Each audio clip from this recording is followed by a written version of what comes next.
Greetings, wonderful physics students. I'm making this one to help you out with numbers 8 and 9 in your Unit 3 homework here. So let's see, the rectangle shown carries a 20 amp current. So that's referring to this right here. And there's a magnetic field. Let's see. Oh no, I'm sorry. Find the magnetic moment of the loop and find the net torque on it, assuming a 45 millitesla field in the plus I direction. All right, so magnetic moment, when you calculate it, I usually just call it the IA vector, if you will. Again, that's going to equal current times area. So the current in the area, these are all numbers basically given in the problem. I got 0.006 amp meter squared. Again, you can always take units at face value, amp times square meters.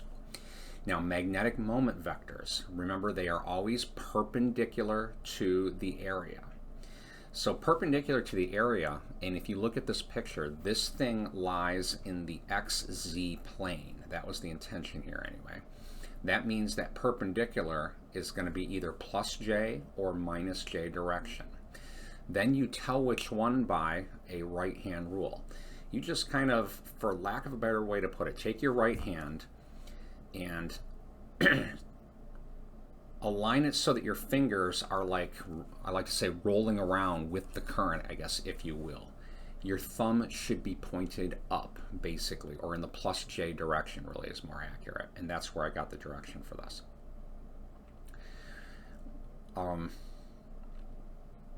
Let's see, when you find the torque. So torque, when you calculate torque, it's IA, your magnetic moment, crossed with your magnetic field vector.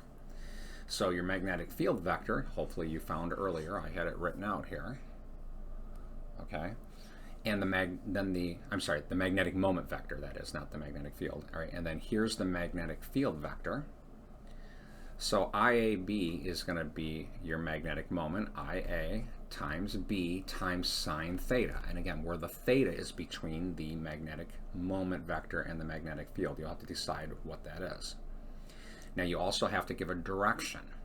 So IA cross B. You take your fingers, go parallel to the first vector, rotate till you can sweep towards the second vector. Your thumb should give you the direction of the cross product. I got minus K when I did it. Hopefully it's right.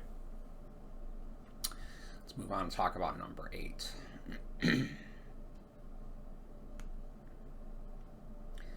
Okay, so current shown. So that's referring to this right here. This thing is free to rotate about the y-axis. Find the force on each branch, assuming 20 millitesla magnetic field in the plus I direction. That's what this stuff is talking about. So I did one of these here for you. All right, here's the answer that I got to the top. And the current in the top is this way.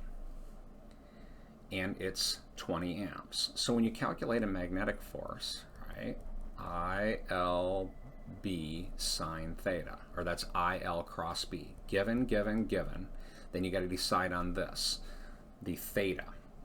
Draw a top picture. And in your top picture, here's what I mean by that. If you draw a picture from this viewpoint, this should be to the right, and then the current should be up and left, and you're looking for the angle between them, keeping in mind that this one's 30 degrees. When you get the correct angle and you work it all out, I got 0.12 newtons right here. So now direction.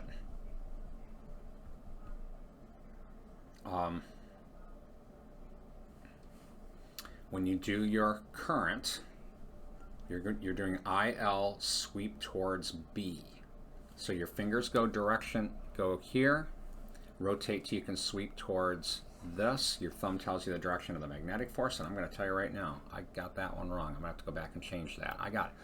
As I do this right now, you should get minus J direction. I'll go back and change that here before I give it to you, before I post this for you. So minus J direction.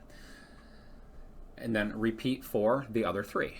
This one, and this one. So hopefully that this helps get this problem done for you. Have a great day.